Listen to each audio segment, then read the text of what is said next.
Okay, right guys, now that we've seen the documentary, we'll quickly go through a presentation that I have made so that we understand the documentary a little better. So that here we go. Right, so the presentation is based on Nero's Guest, which is a film made by Deepa Bhatia, who happens to be a well-renowned producer herself, who has movies like My Name is Khan and Three Idiots under her belt already.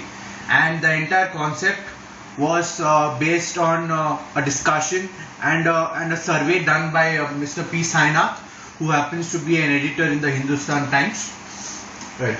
So, firstly, the introduction to the documentary. Now, firstly, let's understand that the film is a documentary. Now, what's a documentary and what's a film? A short film, for example. Well, a documentary, as defined, is a non-fictional motion picture which is intended to document certain aspects of reality and primarily for the purpose of instruction. So basically what it is that documentaries try and forecast reality, what reality really is. So here I have a small little differences between what a documentary is and what a short film is. Documentary, what it does, it tries and portrays reality, while a short film shows a fiction, it shows a story. For example, in this we take this case where P. Sainath is actually trying to show reality of what the farmers are really going through, whereas the other films that we watch in our cinema halls, there are actually certain stories which are made up by certain story writers, and that's what is shown to you. Secondly, documentary shows real people showing real scenario, while the short films have actors doing the same act. Now there's one more thing that we should remember while differentiating between a short film and a documentary, because documentary, sometimes what happens is in recent times we have got various films, movies which are fictional, but they start using the techniques of a documentary. And for example, the paranormal activities, which is actually shown in a documentary way, and they've used the technique of a documentary, while the entire film is a fictional film. Then the documentary, they are generally not commercial. You won't find the documentary artists or documentary makers, producers or directors coming and promoting their documentaries, because that's not the main theme of a documentary. While because the main theme, as we see, is documenting it and showing reality. While when it comes to a short film, we do have actors and producers and directors coming and promoting the film to you, and they tend to, for example, the recent films like Chennai Express, where we had Shah Rukh Khan and various actors coming and promoting the film that's coming up. But that's in case of films and short films and not a documentary. And last but not the least point, what we should remember is a documentary is a much less expensive and less technical film, because we don't use high expensive cameras and high expensive editing materials. While in case of a short film, in order to give the effect, we tend to use a lot of editing softwares and high quality cameras, etc., etc. So that's the basic difference between a documentary and a short film. Secondly, coming back to the documentary, here we see that the entire short film is based on the theme of farmer suicide, where P. Sainath is actually trying to show the situation during that time where farmers were actually taking their lives. So that's one of the major themes of the documentary. Secondly comes the focus goes on the agrarian crisis that took place and the growing inequality among the rich, where the rich constantly is going rich and the poor is constantly going poor, and the differences between the rich and poor, especially in a country like India, is increasing drastically. And all this thing was covered up by the rural affair editor of Hindustan newspaper, that's Mr. P. Sainath. And then the entire focus, what P. Sainath wants to do is to focus on Nero's guests and try and explain who exactly Nero's guests really are. Right. So proceeding with the thing.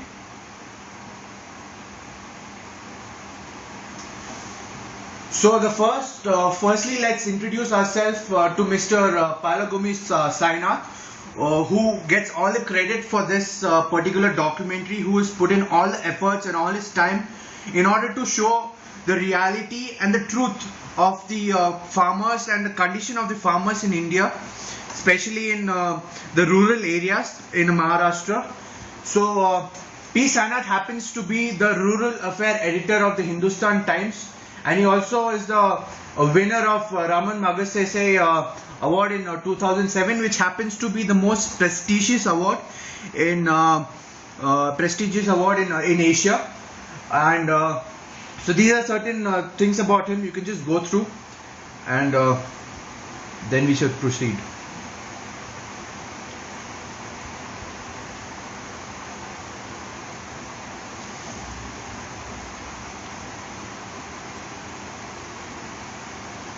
Right.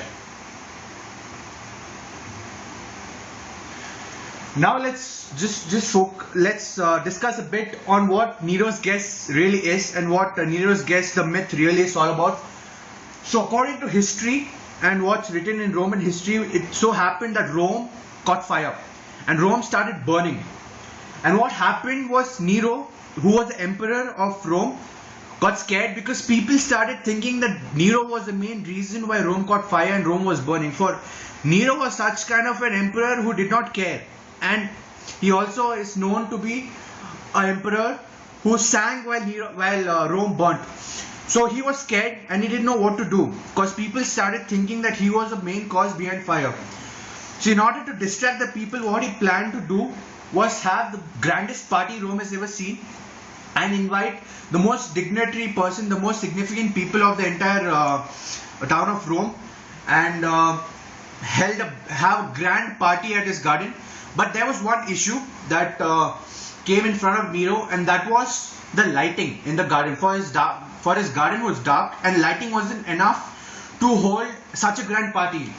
And as Tacitus says, that this problem was solved by Nero, for he got a grand plan of bringing down the criminals that was there in the prison of Rome, and burning them alive in the circle of the garden, so that as they burned, the light of their burning would fall on the garden, and the people were able to enjoy the party.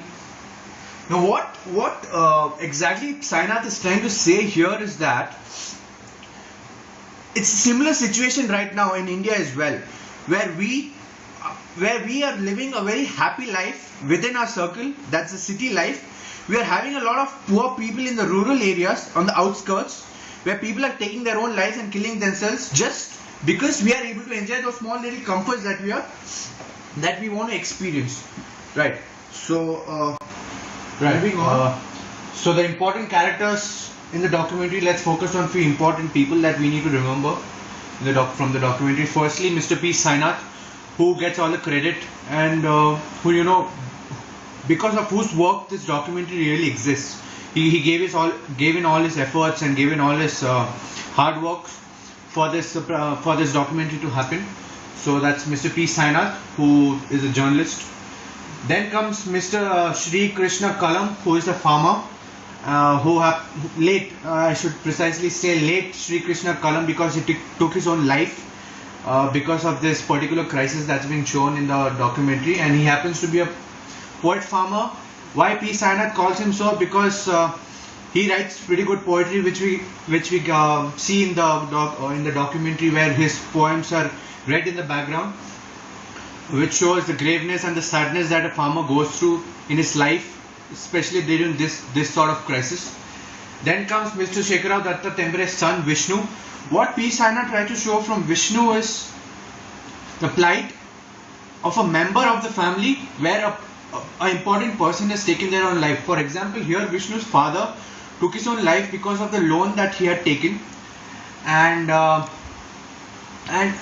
Vishnu now finds himself to be the person to support his family, and he had to give up his education. His brother had to give up his education only because the head of the family, that's their father, took their own life, and their entire family is now depends on Vishnu for their daily routine, and he takes over. So he shows the responsibility that has come over a small kid, or rather a kid or a youth person who happens to be a future of India. For him, education is so important, but because of this sort of a situation, he has to quit education to support his family. Then comes Mr.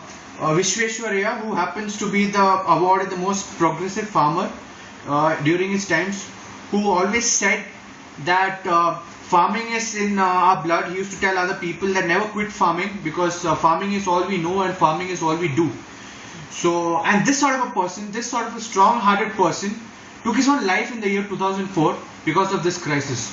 So P. Sainath shows the graveness and the sadness that came about these farmers' life during this situation. Then comes Sudhamani's mother, where on inquiring and on asking Sudhamani, she tells that she doesn't remember one particular moment where she had seen her mother not working.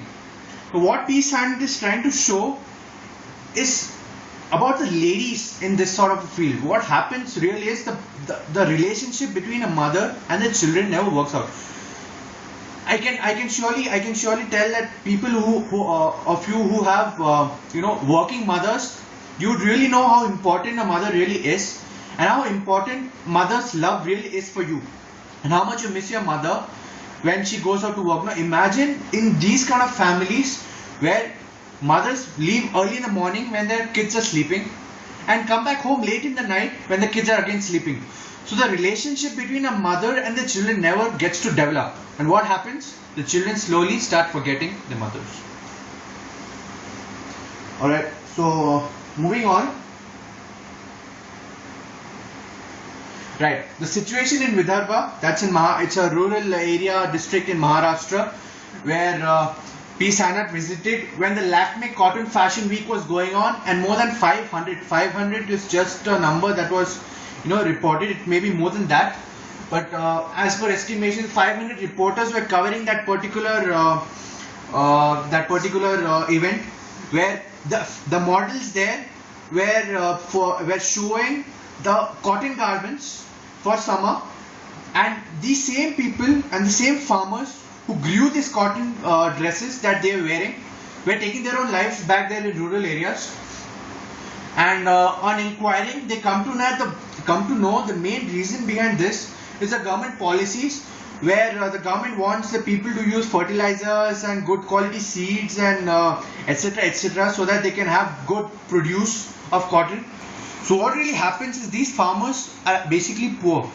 So they take a loan from certain debtors so that they can buy seeds and these sort of things that the government requires them to use and produce good yield. And so they take loans. For example, I take a quotation from this particular documentary where a farmer takes 1 lakh rupees loan, and the produce that comes out of that 1 lakh rupees loan is 25,000. So out of this 25,000, they need to pay back the loan. They need to sustain their own lives. They need to take care of their children, their families. They need to buy stuffs for them. They need to buy clothes for them, and come across all the basic necessities from 25,000. Is it possible? I say no. So what do? They take their own lives because they are not able to pay back loan and not able to support the family. Then comes the rate at which the lives were being taken. That was 6 to 8 per day, which shows the graveness of the situation in Vidarbha.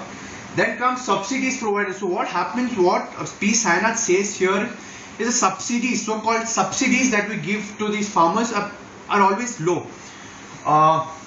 For example, from this particular documentary, where he says that 5 to 6% interest rates are given to farmers for taking loans for this reason, whereas we get Mercedes-Benz cars and BMW cars and big luxuries to afford just at a lesser rate compared to what these farmers are paying. So what he's trying to say is the inequality between the rich and the poor, and the reason behind rich going richer and poor becoming poor is this, where yes, it's true that we are subsidizing the poor farmers, but the rate at which we are subsidizing them and the rate at which we are providing incentives to the rich people is much higher.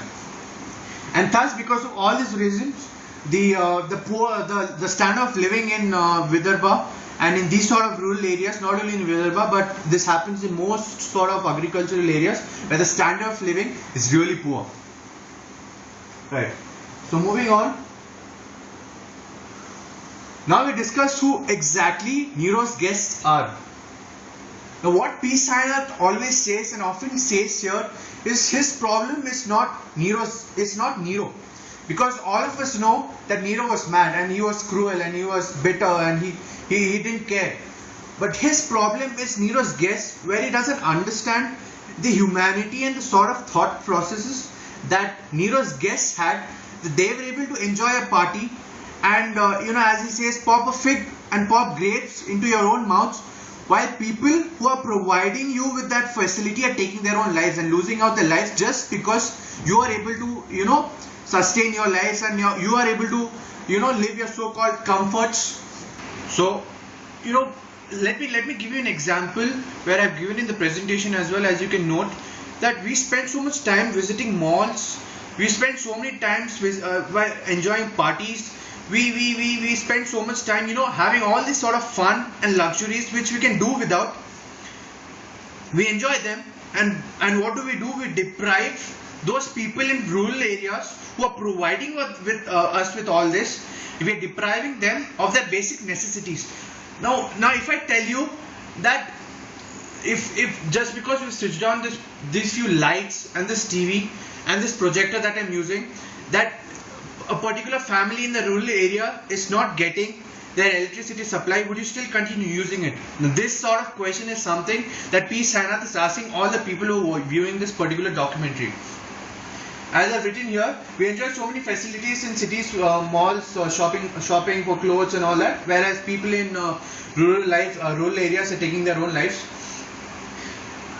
What P. Sainath is basically trying to tell you guys here is that what sort of equality do you think that we are providing in India, where we have this particular right called right to equality, where we are just letting the poor remain as they are, or perhaps even pushing them in a worse sort of condition, where we people who are rich already and have enough and more than what we need, we are trying to get more and more. Now what P. Sainath says here is, why can't we rich people help these poor people to develop their own lives? And what do we do for those sort of things? We have big parties where we spend crores and crores of rupees to a party, where he gives an example there as well, where a huge lavish party was held, where we had laser lights all around, and it was a very expensive party, and we had this small little paper box which said donate to poor people with 1,000 rupees or more. So when we are partying for crores and crores rupees and giving a few thousands of rupees to poor farmers in order to sustain the life, why? What P. Sainath is trying to say, why doesn't it go reverse, where the money that we are wasting on these sort of unwanted lavish parties, why not we spend this money and diversify this money in sort of a better way in order to improve the lives of these particular farmers. So I guess now you guys know who Nero's guests really are, and I would completely agree that each one of you in one way or the other is a Nero's guest. Fine. So moving on. These are certain blunders and shams that P. Sainath and his team have come up with this particular documentary, where the subsidies, as we've seen and as I've quoted as well, are very low for the poor masses. And though it shows that we are providing subsidies to the poor people and helping them live a better life, it's actually not the reality, and it's actually pretty low for them to sustain their lives. Then the policy makers is a big issue here. What P. Sainath, he even lands up abusing a few policy makers, because what these policy makers really are, he respects the fact that these people are dignitaries, highly educated, and they know what all these policies are all about. But something that is very key to policy making, and something that is very key to these sort of aspects, is that I have to cut this part off. These sort of policy makers, is that they need to know the lives of farmers. They need to know the lives that these people are going through, and just because they sit in a particular room and make policies, they really don't know what's happening outside and what sort of effect their policies are having on the lives of these people. Then comes agriculture area being commercialized. Now what people now are doing is we are trying to commercialize everything. We are trying to make everything commercial. So what really happens to these people are they are producing the crops at a cheap price firstly. Secondly, once they are made, they sell it to these corporates who commercializing it. Thus what happens is the price of these goods go high. And these people who made this good, who are in charge of producing this good, are no longer able to afford the goods that they own produced. Thus, what are they doing? They're taking their own lives. Why? Because they are not able to support their own families. Then, where he shows where P. Sainath again tells, and as I've discussed before as well, the subsidies for the farmers and are poor are completely low compared to the incentives that we rich people get. Where he gives the example of the Mercedes-Benz and the subsidies provided in the Lok Sabha and that's the parliamentary. Then there are so many wrong information that are being provided according to statistics, where India actually ranked 4th in the happiness index during this period where people are taking their own lives.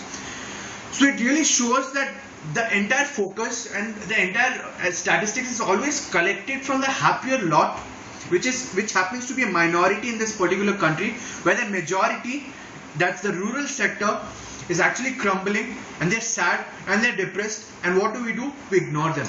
And that's something P. Sainath is really upset about and wants us to change. Then comes the domestic produce is often exported at a very cheap cost, and we are importing food grains. Now what's happening here is, what we guys are doing, we're exporting all of food grains. For example, there we see that the coffee example that P. Sainath gives, that what we guys are doing, we're producing coffee and we're exporting them to foreign people. It's being processed there and they're selling that same coffee to us at a much higher rate.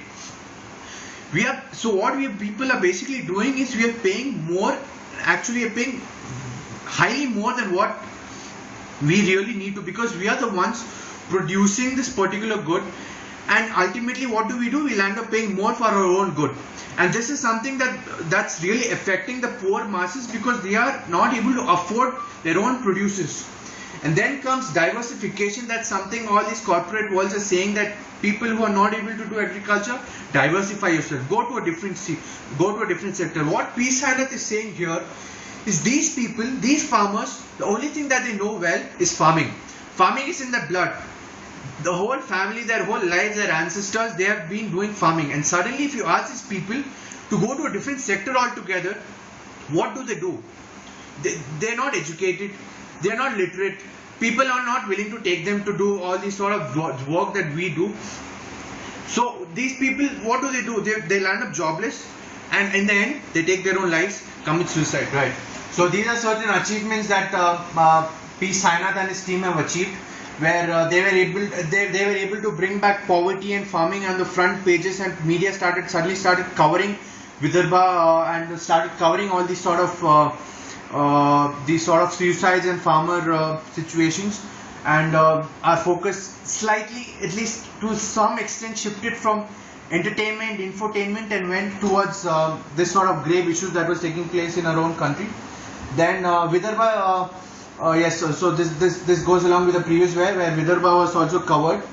Prime Minister, because of this hard work of P. Sainath and many other journalists, Prime Minister visited Vidarbha, and the situation in Vidarbha actually improved, and people were actually now in a much better state, because in 2006 and 8, 1 lakh, one loan waiver was provided to all the farmers, and 2 relief packages were released in Vidarbha.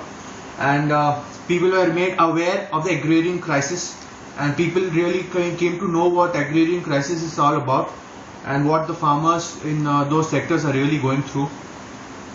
Then comes Nero's Guest as a documentary. It received a lot of awards and a lot of appreciation from people globally, because they showed something that other documentaries never could, and they show the reality and the graveness of situations that the rural sector was going about. And so with this we come to the end of our presentation. Well, from a small message from my side and from P. Sainath, from what I've learned from P. Sainath is, let's reject being a Nero's guest altogether now. Let's try and help people and help especially the poor masses to develop. Let's shun all those needs and greeds that we don't require. Let's give up a bit. I'm not asking you to sacrifice a lot, but let's sacrifice a bit to help these lives. And just because we give up a little bit of a luxuries and we are able to help a certain person improve their lives, that's a great thing that we can do, especially we being youth of India and India's future. P. Sainath really expects us to do something that would actually take India to a new level altogether and help India grow in a better way. Thank you.